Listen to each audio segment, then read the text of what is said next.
She walked away from the sport at 16. No scandal, no injury, no dramatic collapse, just gone. And now, just a few years later, Alysa Liu is back, landing the most dangerous jump in women's skating, winning again on the biggest stages, and quietly positioning herself for a run at the 2026 Winter Olympics.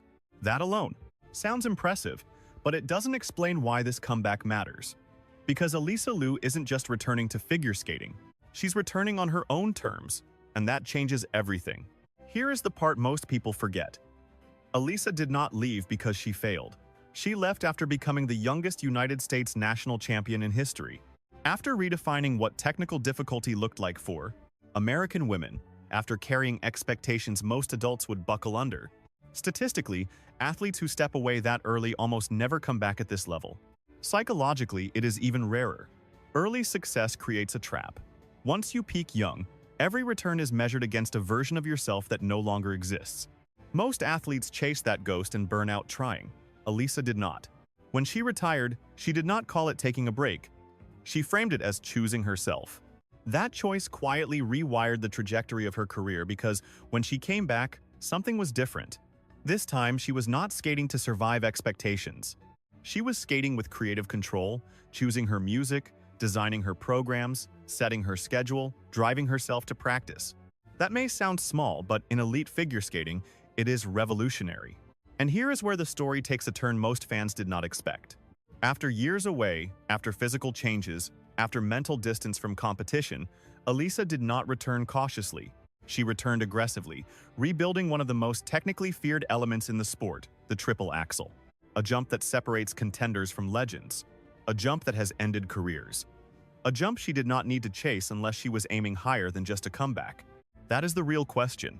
Why would someone who already proved everything, who already escaped the pressure, voluntarily step back into the fire? Because this comeback is not about proving she still belongs.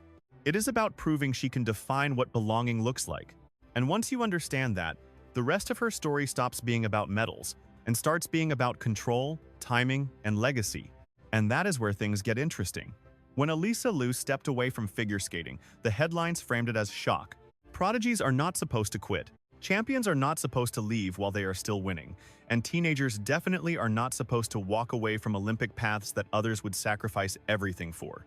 But the data tells a different story. Athletes who peak early face a brutal psychological curve. By 16, Alysa had already achieved what most skaters spend their entire careers chasing. National titles, world-level pressure, global expectations. The dopamine spike of what comes next was already gone, replaced by repetition, scrutiny, and a future that felt pre-written.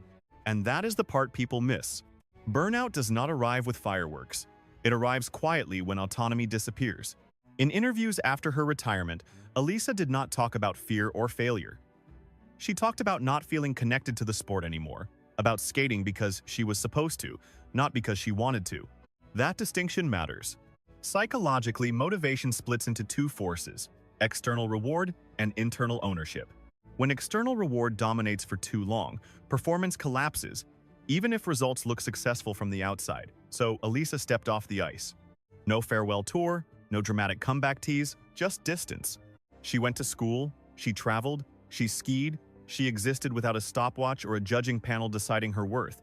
And in that absence, something unexpected happened. The pressure did not follow her. Instead, curiosity did.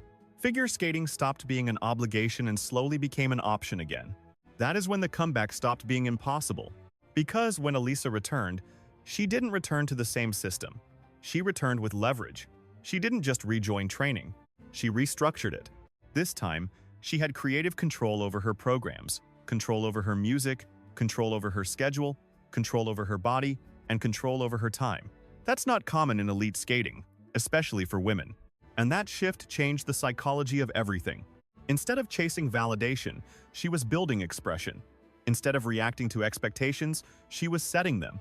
Her training pace slowed, but her intent sharpened. That's why her return wasn't loud at first. No instant domination, no viral comeback moment. Just quiet rebuilding.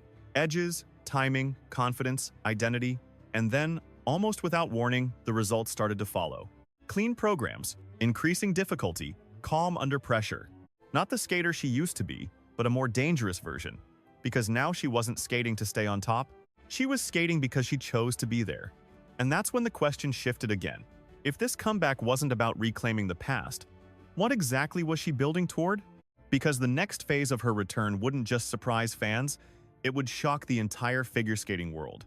By the time Alysa Liu entered the new competitive season, something subtle but unmistakable had shifted. She wasn't skating like someone grateful to be back. She was skating like someone building momentum. That distinction matters because comebacks usually plateau. Athletes return, regain form, and settle into respectable. But Alysa's trajectory didn't flatten. It steepened.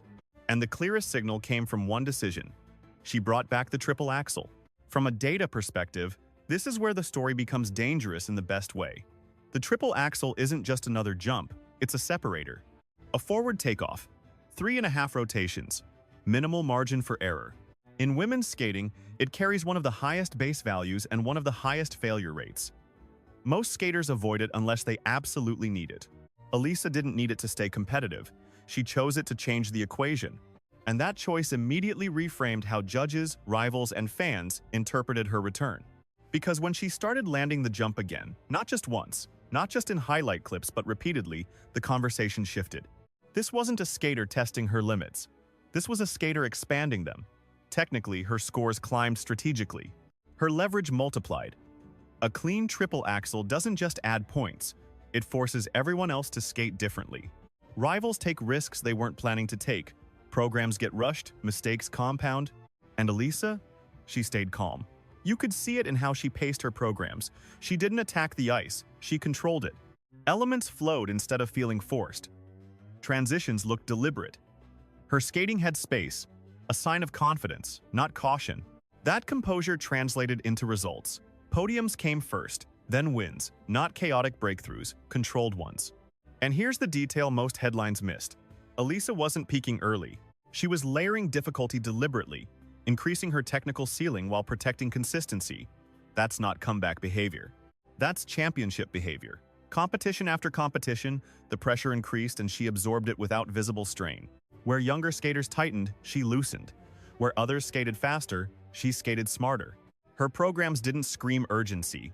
They whispered inevitability. That's why her victories landed differently. They didn't feel lucky. They felt planned. At this point, the comeback narrative officially collapsed. This was no longer about reclaiming form. It was about timing a peak.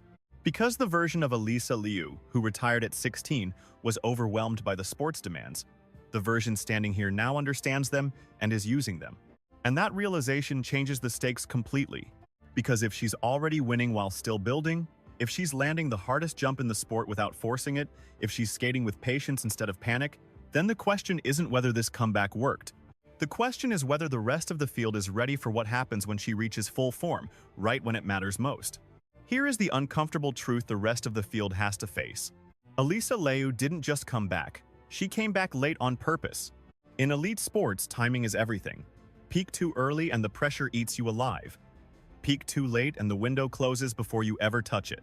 Most athletes don't get to choose their timing. It's dictated by federations, expectations, and momentum.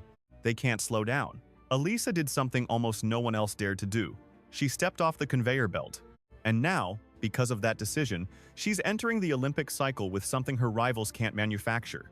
Freshness, physical, mental, and emotional. While others carry years of accumulated pressure, she carries clarity. While others defend reputations, she's building one. While others fear mistakes, she's already proven she can walk away and still return stronger. That changes how an athlete competes. You see it in her body language before she skates. Calm, upright, unrushed, no desperation, no panic. Because she's not skating like someone afraid of losing everything. She's skating like someone who already reclaimed control. And that's the most dangerous mindset in sport. Snorts. The irony is striking. The girl once labeled a prodigy, a word that crushes more careers than it builds, has quietly evolved into something far more sustainable, a strategist. Every choice now looks intentional. The selective risk, the gradual difficulty, the patience with form, the refusal to rush the narrative. This isn't rebellion, it's mastery.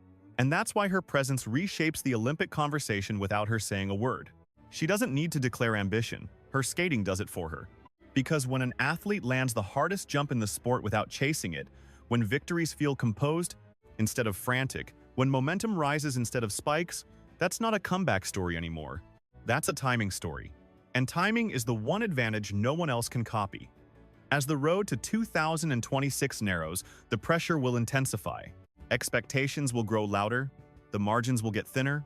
That's when most careers fracture. But Alysa Liu has already survived the one moment that ends most of them. The moment when you realize success came too early. She didn't cling to it, she stepped away from it.